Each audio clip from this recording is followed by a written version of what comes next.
thrill of the fight is often the thing that brings us to a new video game, and there are some upcoming ones that really look like they're going to excel at it. Hi folks, it's Falcon, and today on GameRanks, 15 upcoming action games with incredible combat. Starting off with number 15, it's the first Berserker, Kazan. This is a game that it seems like the developers have kind of tried to avoid calling it a Souls-like.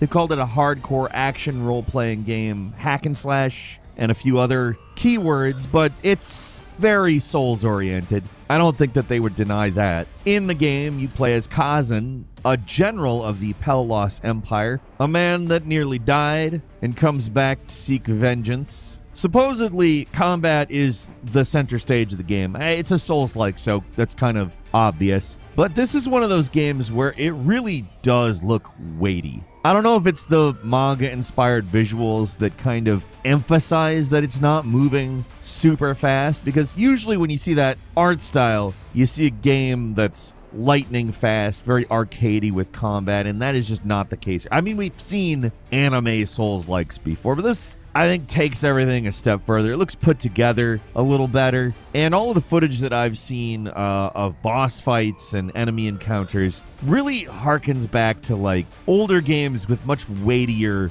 protagonists. I don't even know if it actually qualifies as a hack and slash, because it's not fast. When I think hack and slash, I think fast. Obviously, it has elements of hack and slash, but I mean, this looks pure Souls-like, and maybe even more smooth than Souls games generally are. Something about it just feels really extra buttery. Although I do have to say, I have seen trailers where the frame rate doesn't look great, and that's not exactly what I'm talking about here. This is about the combat. We'll see how this thing handles when it launches, but it looks really fun, and I'm definitely excited to give it a go. We don't have a release date for this one, and you'll find that there are quite a few on this list without them, but it's definitely one to keep your eye on.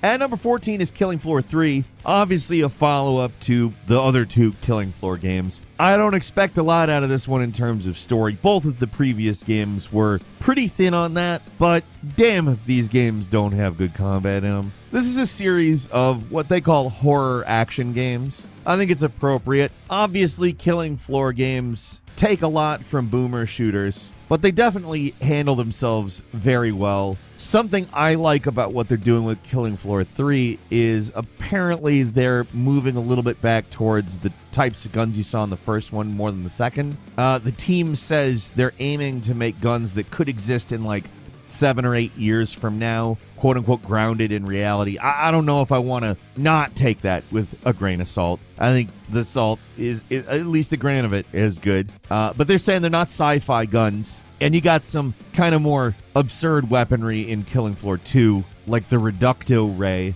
a literal shrink gun. Nothing against Killing Floor 2. I love Killing Floor 2. They're both very good games. I am happy that's the direction they're moving in, because Killing Floor 1 style weapons with much more expansive technology and better level design, that's where I'm all about what Killing Floor 3 could be. This is another one without release information. It could very well be 2025 before we see it even, but I suspect it's going to be a hell of a game. Moving on to number 13. So Crimson Desert is an RPG that looks like, in a lot of ways, it takes a lot of inspiration from The Witcher, except for one key, very important way. It looks like it, unlike The Witcher 3, aces the combat. Nothing against Witcher 3's combat. It's not incredible, but it's not the worst. Crimson Desert, on the other hand, looks like it is going to bring some incredible, flexible combat with a lot of interesting options. Obviously, you've got heavy sword play, and that looks really cool. But there's also some crazy stuff in it, like body slams.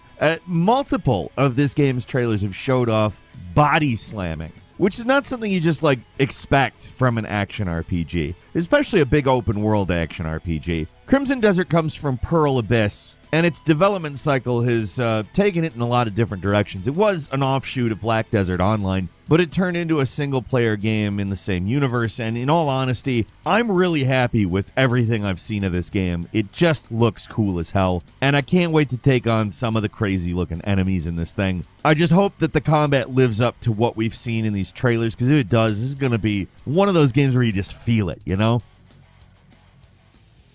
Moving on to number 12 is Kingmakers, which looks like a really different game. First off, in terms of amounts of soldiers, I guess, on screen, knights, very high. You're always going to notice that immediately because that seems to be where they start with their trailers. And then comes the time travel. Have you ever thought, what would it be like if I could jump into a massive medieval battle, except for I have modern weaponry? They all have swords, but I have pistols, rifles, rocket launchers, and modern vehicles. Because that's what this game is. There is just an absolutely massive amount of people on screen at any given time in any of the footage I've seen of this game. But then you see a helicopter come in, and it's just like launching missiles at people. It's absolutely crazy looking. It's one of those games where I am just immediately psyched upon seeing any combat footage, and it's hard for me to believe that if they deliver on what they're showing us in trailers, it won't be an amazing, like, groundbreaking game that has nothing else like it. And also, a bunch of people will copy. Kingmakers doesn't have a date, but we do know that it's coming this year. At least it's currently attempting to land this year. So when we know more, you can bet we're going to talk about it. And number 11 is Spine, a game that calls itself focused on close quarters gun combat. And to be frank, that's a great idea. Like, we've seen plenty of movies that feature what they call gun fu, The Matrix, John Wick in particular, but it's often kind of avoided as a way to do combat in a game because, for the most part, it requires a kind of fluidity that's well above what you might expect elsewhere. Like, you have to do Uncharted or Arkham Asylum at the same time as doing a third-person shooter, and we've seen the idea of Souls-likes with guns lately, but we haven't really seen somebody go the direction that this looks like it's going, and this looks incredibly fun. Like, I cannot express to you how excited I am to at least try this. If it is half as fun as it looks, it is easily going to be some of the best combat in any video game ever. I mean, obviously, that's a lot to live up to, so we'll see if they actually accomplish it. But man, if they do, this is a hell of a game to keep an eye on. We don't have release date information for this one either, but keep your eyes on it. This is going to be a hell of a game if it delivers. And number 10 is Enenra Demon Core, a wall-running, crazy parkour hack and slash where you chop people in half, body slam them, basically just do a bunch of impossible movement that looks fun as hell. Very arcadey, very old school hack and slash. And in no way am I complaining when I say any of that. This is the type of game that gets me hyped. I have absolutely no idea what this is about, but it, to me, looks like the real successor to the Ninja Gaiden series, which we don't have anything looming on the horizon for that I'm aware of. So yes, absolutely. Please give us Enenra Demon Core now. It's not going to happen now. It's got a while. We don't even have like a year pinned down for this one, but it looks great. Just looks absolutely insane. And how can you not want it? How do you see this and not want it? That's what I want to know. Looks fantastic. At number 9 is Dragon Age the Veilguard. I've been playing Dragon Age since the beginning, and it's a series that I don't think has ever really pinned down exactly what it is in terms of combat. It's sort of swung back and forth between action and real-time strategy, always getting a little bit closer to the center each time, but it seems like the momentum is more in the action direction this time around. Dragon Age the Veilguard looks like it's really kind of going full-time action. Although it does have what they're calling a tactical pause and play combat wheel, and it does remind me a little bit of Dragon Age Origins, but also in some ways the weapon wheel in Mass Effect. I don't know if that's exactly how it's going to play out because obviously I haven't been able to play this game at all, but it gives me little tastes of things that I feel like I've tasted before. But what we have seen of the combat in some ways reminds me of the more arcadey type hack and slash, but in other ways reminds me of the more weighty hack and slash. Not necessarily full-blown Souls-like stuff. I don't want to compare this to Souls-like stuff if you're looking at combat footage from this game right now. Obviously, it's moving way too fast to be a Souls-like, but I like the way that magical powers seem integrated. I like the way that long-range weapons and melee combat seem integrated. It really does look like a fun experience, and honestly, Dragon Age is one of those games where I'm always really just hoping they get it right, because it's always been about 90% there. Whichever direction they've taken, it's never quite gone all the way. And this looks like they may have gone all the way with the combat, and I'm excited for that because all the other aspects of a Dragon Age game are usually very, very good. So we'll see if they stick the landing here. It looks to me like they have. We don't have an exact release date for this one, but we do know it's coming this year, or at least supposedly it is. So that's good. I'm excited to play it. Moving on to number 8, it is Judas, a new game from Ken Levine, the BioShock creator. This is a BioShock-looking game. You're up against a bunch of scary robots, and you get a bunch of powers to do it. It does look like the combat has been improved from previous BioShock games. As you know, Ken Levine has always attempted to move that forward. Ken Levine kind of described it as BioShock in space. It does seem a little bit as though the Rapture or the Columbia this time around is a little bit different. Things have gone bad, but also it doesn't come off as like a dead place like Rapture, while also not coming off like it's in the middle of a revolution like Columbia. There is an interview where he talked a lot about the game, and he talks about like revolutionary elements and protagonists and antagonists, and about how automation kept shifting roles in the society taking place on the space station. It's a really interesting interview. It's over on IGN with Jeff Knightley and Ryan McCaffrey. If you're interested in it, I would recommend it. Ken Levine is a fascinating human being, but the combat looks like BioShock and BioShock Infinite taken to the next level. Like, it looks like there's some more momentum. The powers look a little bit more impactful, which is just, it's cool because I like those games. I really like the combat in BioShock Infinite, and I think it really was given an unfair shake when it came out. I'm excited that this is where Ken Levine is going back to, because he tried to go in a completely different direction, and this is, I think, where he belongs.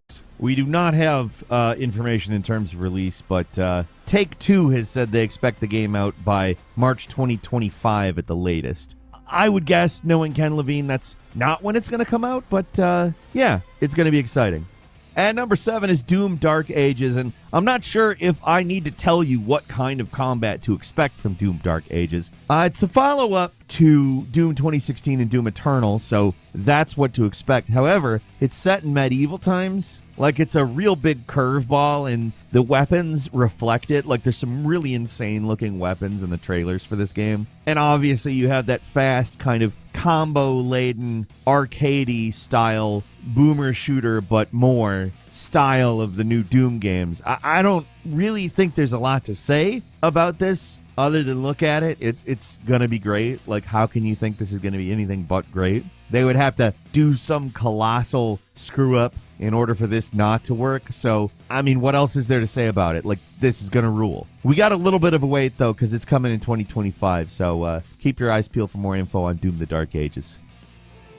And number 6, it's Avowed, which is Obsidian showing us that Bethesda can be done better than Bethesda. I'm willing to bet. It does take place in the Pillars of Eternity universe, but I mean, look at what we're looking at here. That's amped up Skyrim, is it not? Like, it's one of those things that just looks like really intense Skyrim, and I don't know how you could argue with that. I can't. I wouldn't. Why would I argue with that? I do think it's probably not going to just be amped up Skyrim, but that's what the combat keeps saying to me whenever I see a video of it, and I'm pretty excited for that. Skyrim is a lot of fun, but bringing its combat to the next level, that is absolutely what I would hope Obsidian would do when making some game that even vaguely harkens back to that. Avowed is allegedly coming out this year. That's exciting. So, second half of 2024, get ready.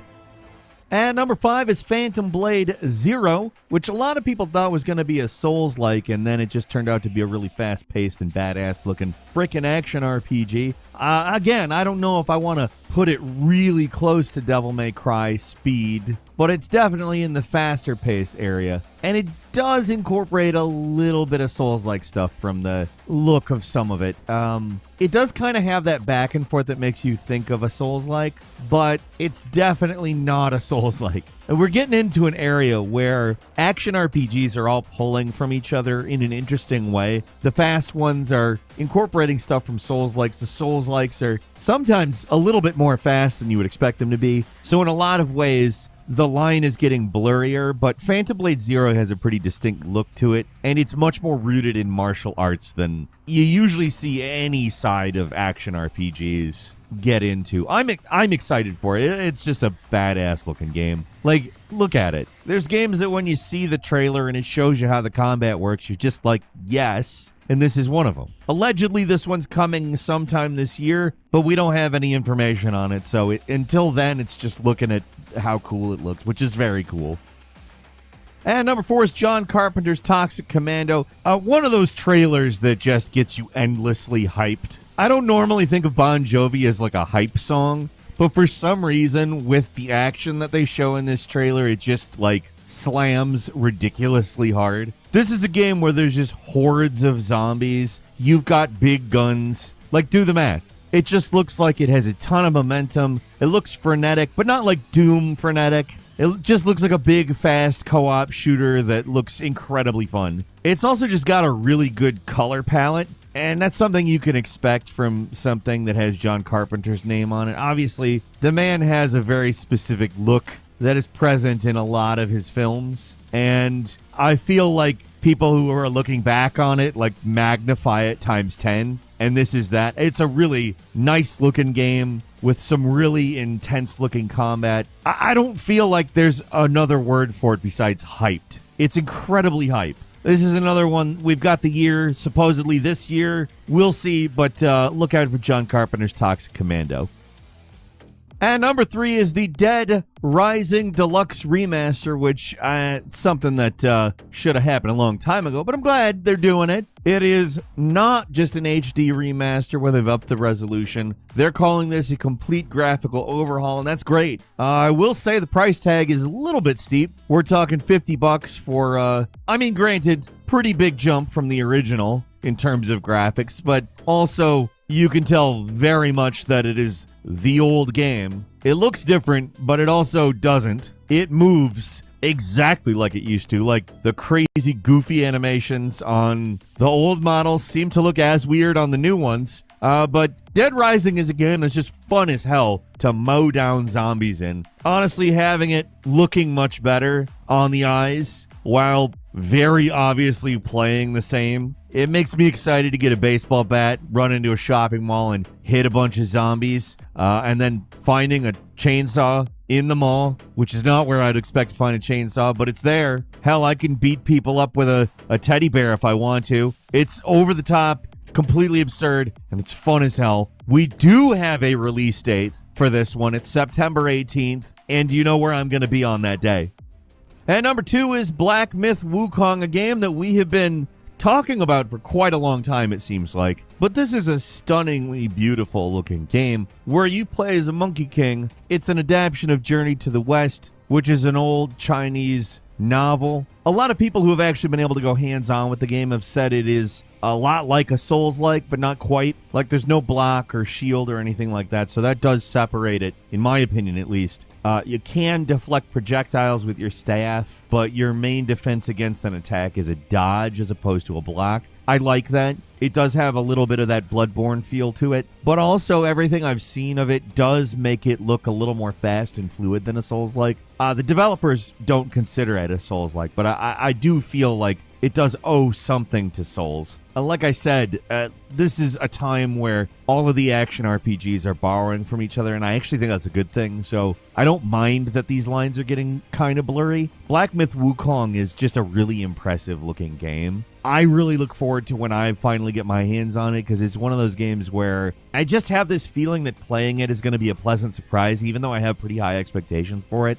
This one has also got a release date, albeit for PS5 and Windows. We don't know when it's coming to Xbox. But on those platforms, Black Myth Wukong is coming August 20th, and I am really looking forward to it.